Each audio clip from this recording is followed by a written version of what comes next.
Welcome to the first session of the BTC Pay Server integration. And we're just going to update you guys on what we have found out in the past couple of days. So, Sriram, please take it over. So I have the BTC Pay Server set up locally and it's running. And just to have an example, I got the Monero plugin running. It's not configured 100%, but we just want to see what's possible. You can see that you can set up the wallet here and there is settings for the plugin here. So now we have an example. Then apart from that, we were just looking at what other options we have in the documentation. It's possible to add native support without a plugin, but that involves a lot more work with different repositories and everything. Whereas a plugin is a lot more simpler and it's way better. So, how did like USDT and Monero do it? Was through a plugin basically, not the native integration of an altcoin. Yeah, they did it through a plugin and it works pretty well. Okay. So plugin documentation is more thorough as well, which makes it easier to work with.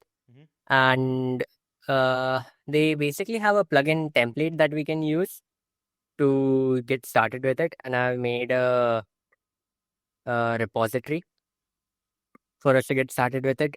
Yeah. And one of the next steps where we'll just start coding it.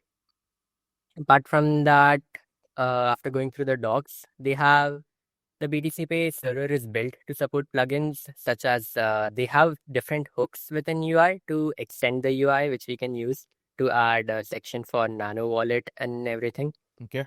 And the rest is just a normal C# project with controllers, models, and views. So MVC architecture for C# basically. Can you show that 1 second in the plugin template? Yeah. And I remember the Monero actually. Can you show the Monero plugin? This is USDT. Tab? Yeah. This is Monero. So can you just go into plugins Monero? Yeah, so from this, what I can see is controllers and payments, view models, views, very straightforward structure of a C# project, but there's an extra item, which is the RPC. So yeah, Monero has the RPC. It's a JSON RPC, similar to Nano, but the main difference in its RPC client is that it has a daemon RPC and a wallet RPC, whereas in our Nano, we only basically talk to the node in a stateless manner, and we don't manage the keys on the node itself. We manage it on our local clients basically. So that's one difference that we'll have to do.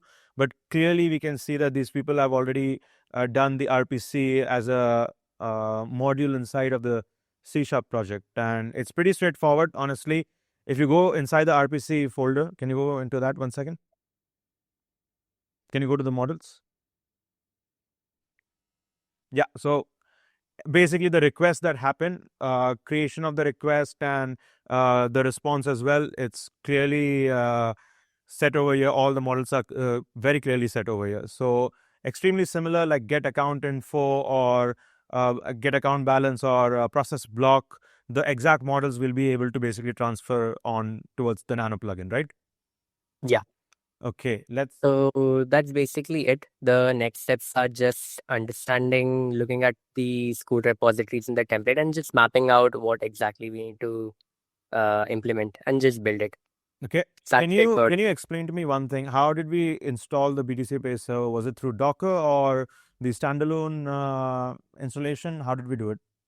It's simple. You just clone the repository. And then they have a lot of folders here. What you need to do is you go into tests and you run docker compose up dev. Like, stop it here. This is what you need to run.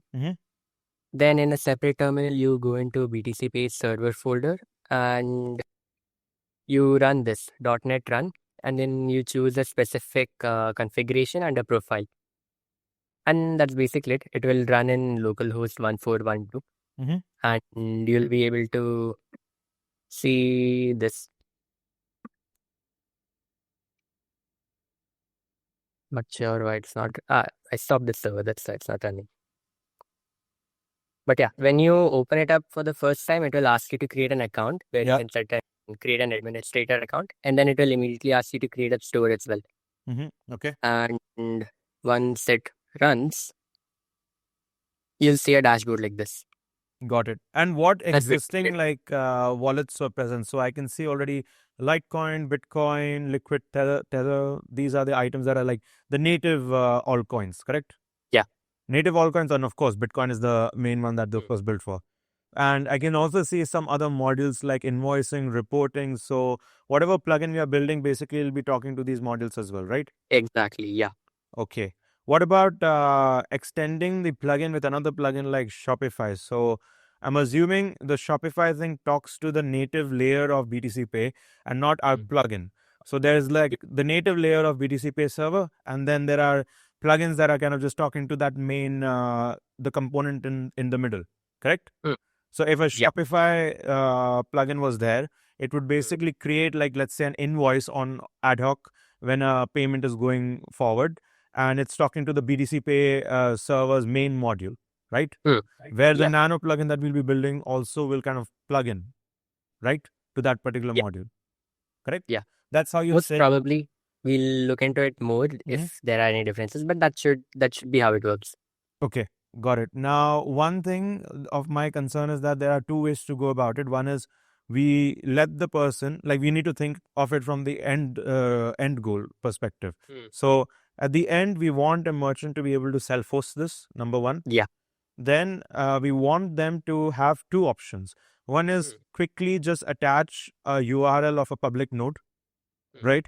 Because we only need, as I said, Nano is stateless, so all we need is a public node API, the RPC API access, so that we can just talk to the node, either get balance information or broadcast send block, correct? And a receive block, both. So there are two ways. One is, along with the BTC Pay Server, there will be a Nano node as well, part of the server deployment itself. And the other method is that we will basically have an option to just plug in the URL. So what we can do is, they can be when we add the plugin, we can give instructions to the merchant or like integrate it inside the plugin, where the plugin automatically runs a Nano node. All right. And then the Nano node would be running at a local host port, which will connect to the BTC Pay server automatically through the URL. But we should be able to give inside this settings for the plugin that this can be the override the node URL, let's just say. And there will be some public nodes that are accessible for them. Yeah. So you can see here that Monero has like a settings screen that you can modify stuff, and we can do something like that. Exactly. Yeah, just keep that in mind, though. We will need to do that. And there is also like two things. First, look into it clearly, but I'm just giving you a bit of foresight that there will be a scenario where you will have to encounter that. Like, for example, in XMR, there's an account index 0 and all. So what I've noticed is, on BTC Pay, they're having their, of course, you will need to have your own account on whichever altcoin you're using. So the account seed will be part of the BTC Pay server or part of the node. Now, one thing that we have, which is different, as I said, is stateless, right? The Nano node versus something like XMR. So one thing that we have on inside a Nano node is a wallet functionality as well. So we could, in theory, just talk to that and let that wallet store all the seeds. And generate, sign blocks or whatever it is. And we just talk through to the node using the RPC. But that will only work if it's a local node along with the plugin and along with the BTC Pay server, all in the local environment. If it's a public node, we will have to have a module to kind of keep track of the seeds locally inside of BTC Pay in a very secure manner. Just note that. Yeah. Got it.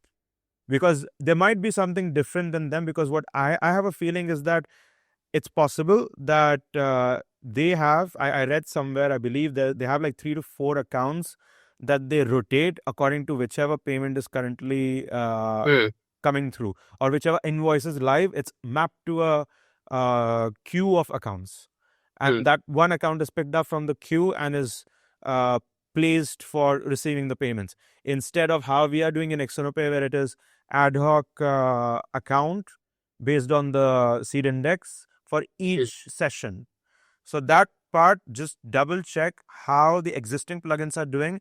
Is it Is it index plus, seed plus index for each session, or is it a rotating or rolling accounts, predefined accounts? Okay. Yeah. Just make sure that part you kind of double check and just confirm. Yeah, sure. Cool. Anything else you want to add to this? No, that's basically it. Okay, so next steps are basically we go through the plugin template more, look at the docs more, and try to kind of understand the architecture that they have built, and just honestly look more into the plugin template that they have given, so we understand where do we even start? Do we start adding the RPC communication or the UI elements, and then we'll make a proper plan about it? Yeah. Exactly. Yeah. Cool. So in this week, let's just focus on understanding the template, and then we can start properly coding the individual elements from the next week onwards. Yes. Yeah. Yeah. Sounds good. Sounds good. Anything else you want to add? No, that's about it. All right. That's it then. That's it for today's update. Thanks for watching, guys, and we'll see you in the next update.